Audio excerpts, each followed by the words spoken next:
પોરબંદરના વિસાવાડા અને આસપાસના 5 ગામના ખેડૂતોને પીજીવીસીએલના બગવદર ડિવિઝનમાં ભેળવી દેવામાં આવતા થોડા દિવસો પૂર્વે મોટી સંખ્યામાં ખેડૂતોએ એકત્ર થઈ પીજીવીસીએલ સર્કલ કચેરી ખાતે ઉગ્ર રજૂઆત કરી નિર્ણય સામે વિરોધ વ્યક્ત કર્યો હતો। તે સમયે અધિકારીઓએ યોગ્ય કરવા ખાતરી આપી હોવા છતાં કોઈ કાર્યવાહી ન થતાં વિસાવાડા ગામે ખેડૂતો ફરી મોટી સંખ્યામાં એકત્ર થયા હતા અને ત્યારબાદ 66 કેવી એ રામધૂન પણ બોલાવી હતી। ત્યારે અધિકારીઓએ 31 તારીખે ખેડૂતો સાથે બેઠકની ખાતરી આપતા મામલો થાળે પડ્યો હતો। પોરબંદર પીજીવીસીએલના એક નિર્ણયથી કોસ્ટલ વિસ્તારના 6 ગામના 7000 ખેડૂતો મુશ્કેલીમાં મુકાયા છે। પોરબંદર દ્વારકા રોડ પર આવેલા વિસાવાડા, હાથિયાણી, પાલખડા, મિયાણી, ટુકડા અને ભાવપરા ગામોના ખેડૂતોમાં ભારે રોષ જોવા મળી રહ્યો છે। અગાઉ આ મામલે મોટી સંખ્યામાં ખેડૂતો પીજીવીસીએલ સર્કલ કચેરી ખાતે દોડી આવ્યા હતા અને રજૂઆત કરી હતી, તેમ છતાં કોઈ કાર્યવાહી થઈ ન હતી।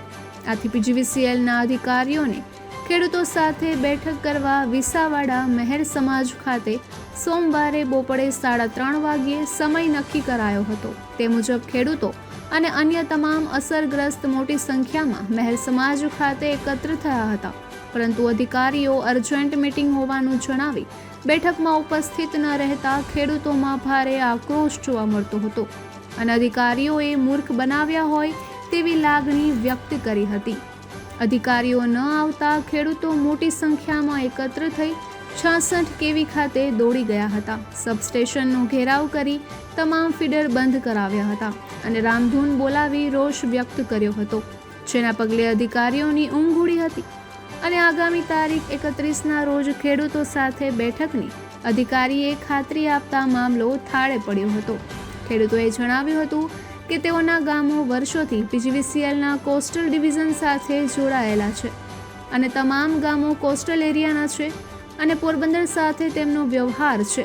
બગવદર ડિવિઝનમાં જોડાવાથી વીજળીના પ્રશ્નો માટે દૂર બગવદર સુધી જવું પડશે। ઉપરાંત બગવદર ડિવિઝનની કામગીરી ખાડે છે, દિવસો સુધી ફોલ્ટ નિવારણ થતું નથી। નાના એવા પ્રશ્નોના નિરાકરણમાં પણ દિવસો વીતી જાય છે અને બગવદર તેઓને કોઈ પણ રીતે અનુકૂળ નથી, ખાસ વાહન લઈને જવું પડે છે। કોસ્ટલની સર્વિસથી સંતુષ્ટ છે, છતાં મરજી વિરુદ્ધ શા માટે ભેળવી દેવામાં આવ્યા છે? આ નિર્ણય લીધો ત્યારે ખેડૂતોને વિશ્વાસમાં લીધા ન હતા। અગાઉ 2 વખત રજૂઆત કરી, પરંતુ કોઈ નિરાકરણ આવ્યું નથી। ખેડૂતોએ જો આ પ્રશ્નનું નિરાકરણ નહીં આવે તો આંદોલન કરવાની ચીમકી પણ ઉચ્ચારી છે। નિપુલ પોપટ, પોરબંદર ટાઈમ્સ। મારું નામ હિતેશ મોઢવાડિયા।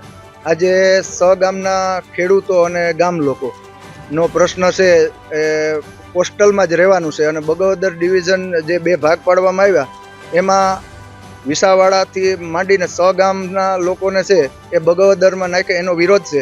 પણ અમે અગાઉ રજૂઆત કરેલી, એ રજૂઆતમાં એસી સાહેબે કીધું કે તમારી ગામની મુલાકાત અમે લેશું।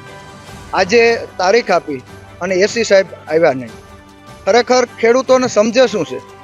ખેડૂતોને કોઈ આમ જોઈએ તો કોઈ વેલ્યુ જ નથી રહેવા દીધી તંત્રએ। અમે નમ્ર અપીલ કરીએ કે ખેડૂતોને તમારી મિટિંગ હોય તો ખેડૂતોને પહેલાં જાણ કરો। આજે ખેડૂતો 2 વાગ્યાના અમે સમય આપેલો હતો તો બધા હેરાન છે અને અત્યારે અમે પીજીવીસીએલનો આ જે ટૂંકામાં બધા ફીડરો છે 6 ગામના, એ ફીડરો બંધ કરાવવામાં આવ્યા। જ્યાં સુધી એસી સાહેબ ન આવે ત્યાં સુધી અમે અહીંથી જવાના નથી અને એ પછી જ લાઇટ ચાલુ થાય। એટલે ખેડૂતોને કંઈક વેલ્યુ સમજે એવી નમ્ર અપીલ તંત્રને। અમે કોઈ ખેડૂતોનો પ્રશ્ન છે એ પ્રશ્ન બાબતમાં સરકાર અમારા પર વિચારે અને આ ત્રીજી છે ને આમાં કોઈ રિઝલ્ટ નહીં આવે તો હવે જન આંદોલન અમે મોટું કરશું અને ઘરે ઘરે જશું। હવે ઇતિહાસમાં પહેલી વાર બની કે આખું ઘર નીકળી જવું, જ્યાં સુધી આ માંગ માગવામાં ન આવે ત્યાં સુધી। જય જવાન, જય કિસાન।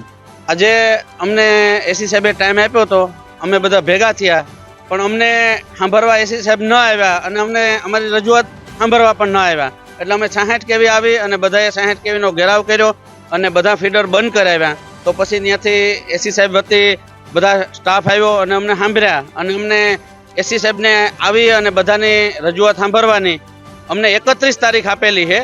31/7 તો પાછા અમે એસી સાહેબ આવે એટલે બધા ખેડૂતો બધા આવી અને એને બગોદરમાં ન જવા માટેની રજૂઆત કરશું. અમારી રજૂઆત સાંભળવામાં નહીં આવે તો અમે ઉગ્ર આંદોલન કરશું, અથવા તો અમે અનશન ઉપર ઉતરશું, અથવા અમે આગળ લડાઈ માટે ગાંધીનગર જાઉં. અમે વિસાવાડામાં કોઈ પણ જગ્યા અમને ટાઈમ આપશે એ પ્રમાણે જગ્યા અમે નક્કી કરશું.